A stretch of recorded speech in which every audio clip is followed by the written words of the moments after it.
வெயில் காலத்தில் பார்த்தீங்கன்னா நிறைய மாங்காயில் ரெசிபி பண்ணுவோம். அதில் மாங்காயில் ஜெல்லி நிறைய பேர் பண்ணுவீங்க.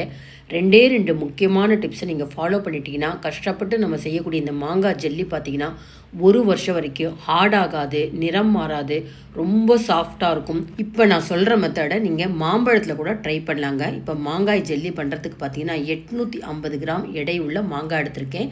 முதல்ல நம்ம தோல் எடுத்துட்டணும். எந்த வெரைட்டி மாங்காவும் எடுத்துக்கலாம். நார்த்தன்மை மட்டும் அதிகம் இல்லாமல் பார்த்துக்கோங்க. இது நீர்ப்பசை கம்மியாக இருக்கிறதுனால ஒரு 150 ml நான் தண்ணி சேர்த்து வேக விடுறேன். கிளிமூக்கு மாங்காய் இருந்தால் ரொம்ப குறைச்சலாக தண்ணி சேர்த்துட்டு லிட்டு போட்டு மூடி வெயிட் போட்டுட்டு ஒரு 3 விசில் விட போகிறேங்க.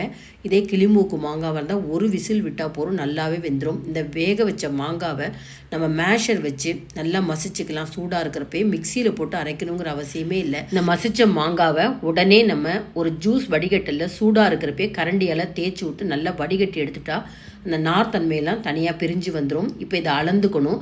திருப்பி ப்ரெஷர் பேன்லேயே பாருங்கள், 1.5 கப்பு எனக்கு பல்ப்பு கிடச்சிது. அந்த 1.5 கப்பு மாங்காய் பல்ப்பை சேர்த்துட்டு 1/2 கப்பு சர்க்கரை, 3 பங்குக்கு 1 பங்கு சுகர் இல்லைனா வெல்லம், எது வேணால் நீங்கள் சேர்த்துக்கலாம். நான் சர்க்கரை சேர்த்துருக்கேன். மாங்காய் ஜெல்லிக்கு முதல் டிப் பார்த்தீங்கன்னா கண்டிப்பாக எலுமிச்சம்பழம் ஜூஸ் சேர்க்கணும். அப்போ தான் சர்க்கரை பார்த்தீங்கன்னா ரொம்ப பூத்து போகாமல் இருக்கும். 1/2 மூடி எலுமிச்சம்பழம் ஜூஸோட இந்துப்பு ஒரு 1/4 டீஸ்பூனும் 1/2 டீஸ்பூன் காஷ்மீரி சில்லி பவுடர் சேர்த்துட்டு அந்த எலுமிச்சம்பழம் ஜூஸ்லேயே நல்லா மிக்ஸ் பண்ணிடணும், கட்டி இல்லாமல். இப்போ அடுத்து பார்த்திங்கன்னா அடுப்பில் வச்ச அந்த சர்க்கரையும் மேங்கோ பல்ப்பையும் ஒரு 4-5 நிமிஷம் இப்படி கொதிக்க விட்டால் போதும். நல்ல ஒரு டிரான்ஸ்பரண்ட் கலர் மாதிரி இருக்கும். அந்த சமயத்தில் இந்த எலுமிச்சம்பழம் ஜூஸு, உப்பு, மிளகாத்தூள் எல்லாத்தையும் மிக்ஸ் பண்ணிடலாம். அடுப்பில் சேர்த்து சர்க்கரை சேர்த்தப்பறம் பார்த்திங்கன்னா 5-7 நிமிஷம் கிளறினா போருங்க. நல்லா சேர்ந்துட்டா மாதிரி இருக்கும். இப்போ எந்த பிளேட்டில் நம்ம காய வைக்க போகிறோமோ அதில் கொஞ்சம் எண்ணெயை அப்ளை பண்ணிக்கணும். இப்போ எடுத்து வச்சுருக்க இந்த மேங்கோ ஜெல்லி பல்ப்பை இந்த தட்டில் போட்டுட்டு கரண்டியாலலாம் நம்ம எதுவும் மிக்ஸ் பண்ணக்கூடாது. அப்படியே தட்டி விட்டால் ஒன்று போல் ஈவனாக உங்களுக்கு அதுவே ஸ்ப்ரெட் ஆகிடும். 3 நாள் வரைக்கும் கண்டிப்பாக வெயிலில் வைக்கணும். பாருங்கள், 3 நாள் ஆனதுக்கப்புறம் இப்படி ஓரங்களில் கத்தியால் எடுத்து விட்டோம்னா நல்ல ஒரு அழகாக ஒரு பெரிய ரவுண்டு கிடைக்கிது பாருங்கள். கொஞ்சம் கனமாக போடுங்க, ரொம்ப மெல்லிசாக போடாதீங்க.